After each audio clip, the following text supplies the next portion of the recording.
What's up, Warriors fans? It's your main man Max here from Warriors Latest. And now that it's draft day, I think it's time we go over some of those guys the Warriors are looking at with the 41st overall pick.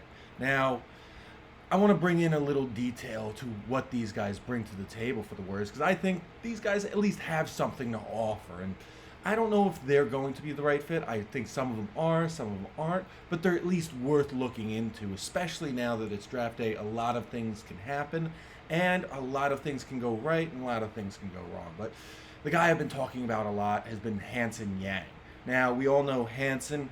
He is that big guy from China, who's really a mystery box for me, at least in my opinion, for the Warriors. He could be either really good or really bad. And he was really dominant in the CBA, which is good for the Warriors, but I don't know if he's going to bring that level of dominance to the NBA because he really doesn't have at least a lot of experience against NBA level bigs. Like I said, the CBA is basically an entertainment league. It's not really a basketball league compared to the likes of, say, the NCAA or even the Euro League. I mean, it's a joke. You remember a couple years back, maybe during the lockout in 2011, J.R. Smith scored 50 points coming off the bench. So I'm not sure that it's really going to be effective for him coming in right away into the NBA, which doesn't really fit the Warriors' plans, at least in my opinion. Don't get me wrong, he was a double-double guy, averaging 16 and 10, along with almost 3 blocks per game, which the Warriors definitely could use moving forward, because we saw how they did against bigs like Domantas Sabonis, bigs like Alperen Sengun, Steven Adams, and we definitely know what happened against a big like Rudy Gobert. Now, moving forward, the Warriors are going to need a big because they can't just expect small ball to continue working. We've seen things go wrong with that small ball, and we've seen things go right. But now that everybody has a borderline Twin Towers effect, especially the top two teams like the Oklahoma City Thunder and the Houston Rockets with their size advantage, they need to draft a guy like Yang who can be an essential asset. But I'm not 100% sure that he's going to fit in the immediate future with Steph's window slowly closing, Jimmy getting older, and then Draymond getting older too. So I'm not sure if he's the right pick at 41, but he's at least worth looking into if he is available. Because you're not going to find guys who have those kinds of averages, even if it is the CBA, that late into the second round. And who knows? Maybe the Warriors get lucky and he turns into a Diet Coke version of the Joker, who sees the ball well, can move the ball around, and has a nice touch around the rim, but his athleticism isn't really working up to what the NBA speed is right now. I was looking at some stats the other day, and the pace of the game now compared to where it was in the 90s, which we all look as the golden era, is just so much faster. And even though guys like Joker and guys like Luka have been able to dominate while they're a little out of shape, but not in like NBA shape, I think moving forward, they're going to have to get in shape in order to keep up with the speed. And I don't know if that's going to play out well for Hanson movement in the near future. Now, one of the other guys that I've looked at, who I think is actually very underrated when it comes to a draft day steal, is RJ Lewis. And Lewis, he's a guy that, in my opinion, can really, really bring it to the Warriors. He's a high volume scorer. He averaged 18 and 7 over at St. John's. Now, at St. John's, we've got to emphasize this because he played under a top tier coach with Rick Pitino, a guy who develops great players going into the NBA. Like a couple guys I think of, he was Donovan Mitchell. That's one of his products. That is a guy out of Louisville. I'm thinking of Terry Rozier. Now, I'm talking about early Terry Rozier, Scary Terry, not the Scary Terry who's barely scary right now with the Heat before things went downhill after he left Boston. He developed early Terry Rozier. Now, that's the player I like, and he's developed a lot of quality products since then. And with a guy like R.J. Lewis, yes, he is a defensive and positional flexibility kind of guy in college, and that's going to play well a lot going to the Warriors with the need for positionless basketball, as well as somebody who can move Jimmy Butler to his more natural position at the 2 rather than him playing the 3. Now, also another thing that really gets you with Rick Pitino is I like the idea. It's like he makes him NBA ready, and he creates that NBA ready maturity that you really don't find in a lot of like one and done players these days. And I guess that's something I really like about him moving forward. He gives you that kind of maturity. He makes that immediate impact and the ability to be adaptable. And while he may struggle, because there's always that trouble of just jumping into the NBA, especially out of like a program like St. John's, but because he is that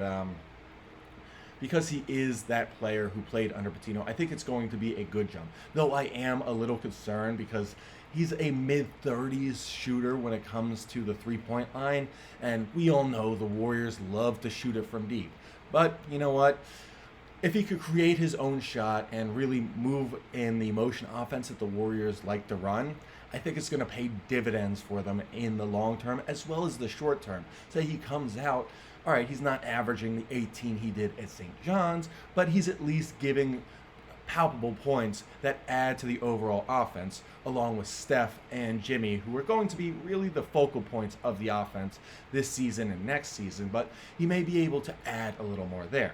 Now, another guy I like to talk about a lot is Kobe Bree. Now, Kobe Bree is the epitome of 3-and-D guy out of college. He was an elite shooter, shooting almost 43% from the three-point line on around, 6 to 7 attempts per game.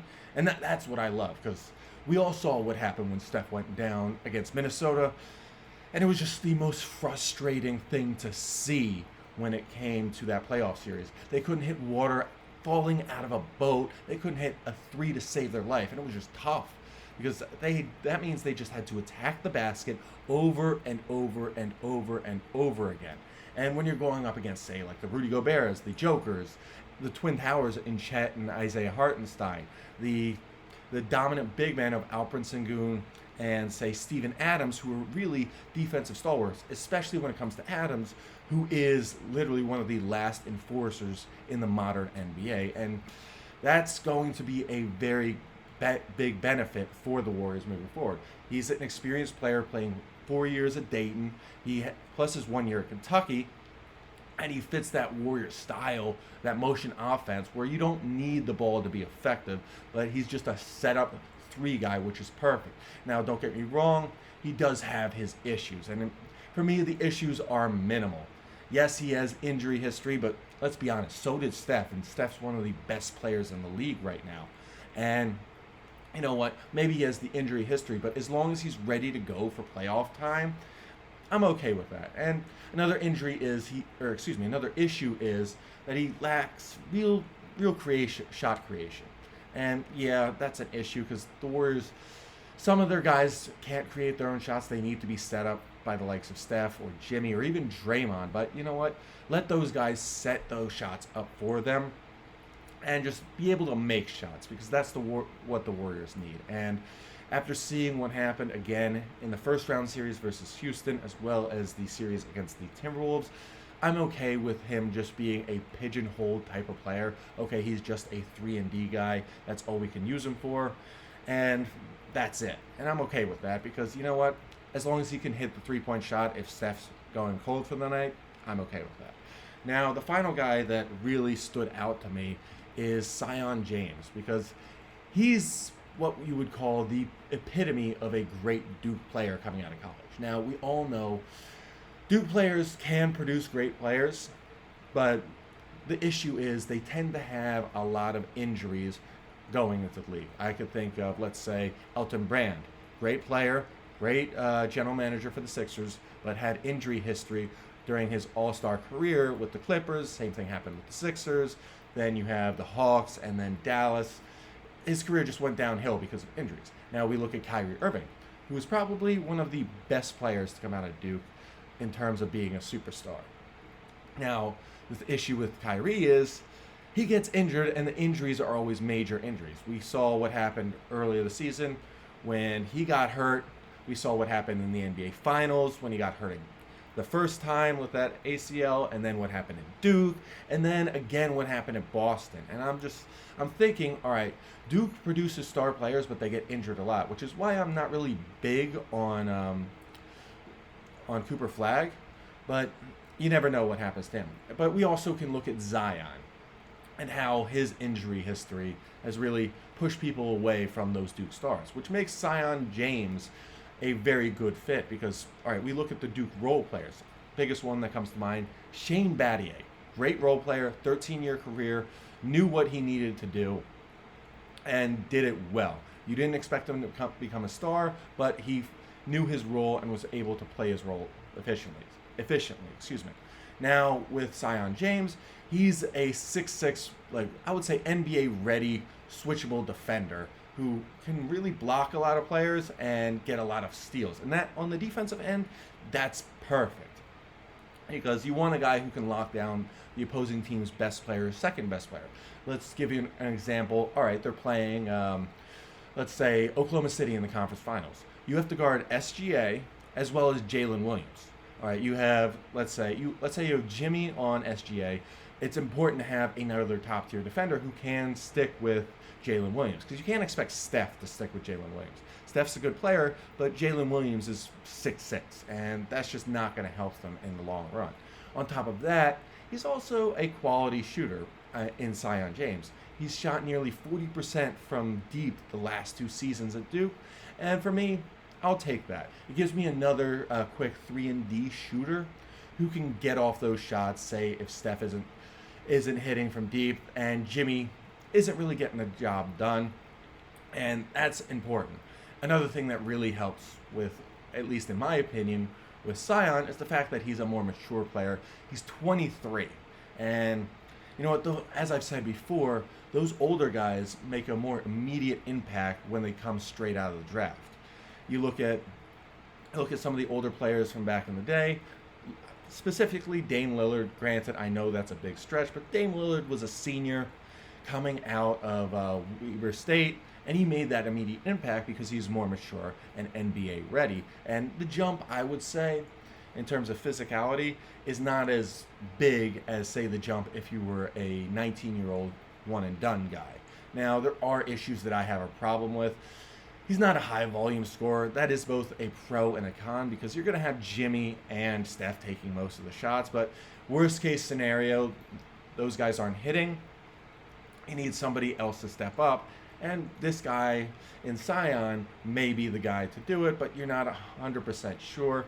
And granted, like, you draft him with the 41st overall pick, he's got limited upside, and with that upside, you know where the ceiling is, which can be a little frustrating. You can't expect a lot out of him, but you can really get the job done with him being a guy who helps in the near future and can be a great role player in the long-term future. And worst case scenario, you trade him for somebody that at least works out better for the Warriors in the long term. And I guess my last issue with him personally is that he's going to need time to refine his offensive game, and that's just not going to work for the Warriors if it takes too much time in the near future. It's like if he's if he's shooting a lot of shots and missing them, the Warriors don't have time to wait for his game to evolve if they want him to be an important part of the offense. Now, all these players really can bring something to the Warriors, and all these players, if they're there, should at least be looked at by the Warriors, because right now they don't have any other draft pick besides the 41st, and they need to add affordable players who can contribute immediately to the championship aspirations for the team. Steph's windows closes at the end of next season, not the end of next season, but the season after that, and I want to see them win another title. So if the Warriors are smart, they will look at these 4 players and at least pick one of them to help with the near future. And for Warriors Latest, I'm your main man, Max, and as always, go Dubs.